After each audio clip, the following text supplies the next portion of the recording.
Epistily voalohany nosoratan'i Petera, toko 4. Koa satria niaritra tamin'ny nofo Kristy, dia alao mba ho vidianareo izany saina izany.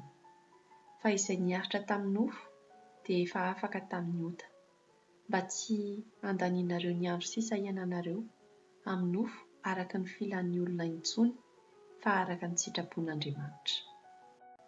Eny, fotoana maharitra ihany tamin'ny lasa no nanaovanareo ny zavatra fanaon'ny mpanompo sampy, ka nizoranareo tamin'ny fihetsika tsy mantona, ny fanirian-dratsy, ny fahamamoana, ny fihinanam-be loatra, ny fisotroana tafahoatra, ary ny fanompo sampy izay tsy fanao.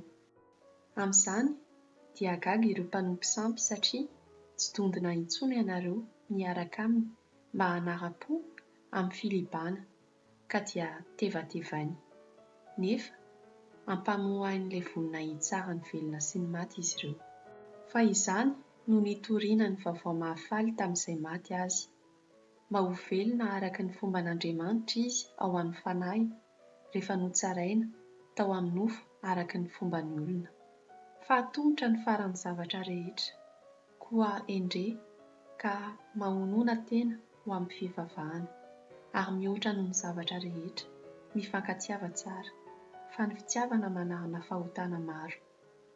Mifampiatranoa ka aza mimononmonina, samy mifanompo araka ny fanomezam-pahasoavana izay noraisinareo, dia tahaka ny mpitandrina tsara ny fahasoavana maro samihafa izay an'Andriamanitra.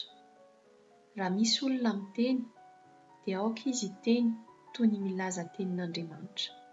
Raha misy olona manompo, dia aoka izy hanao izany araka ny hery izay omen'Andriamanitra azy, mba hankalazana an'Andriamanitra amin'ny zavatra rehetra amin'ny alalan'i Jesosy Kristy, fa azy ny voninahitra sy ny fanjakana mandrakizay. Amen.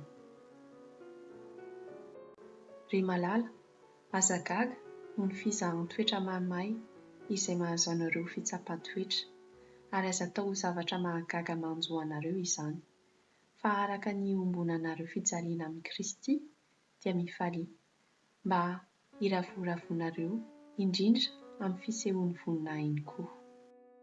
Sambatra ianareo, raha ratsiana noho ny anaran'i Kristy, fa ny fanahin'ny voninahitra dia ny fanahin'Andriamanitra mipetraka ao aminareo.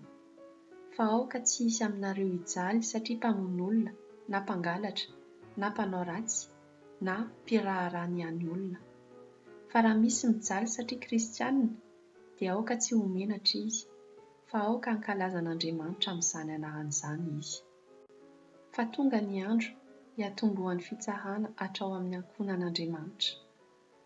Ary raha miantomboka amintsika izany, dia hanao ahoana kosa no hiafaran'izay tsy manaiky ny filazantsara an'Andriamanitra? Ary raha saika tsy voavonjy ny marina, aiza no hisehoan'ny ratsy fanahy sy ny mpanota? Koa izay mitondra fahoriana araka ny sitrapon'Andriamanitra, dia aoka ny fanaovan-tsoa no hanoloran'ny fanahiny. Ho an'ilay mahatoky dia ny mpanao azy.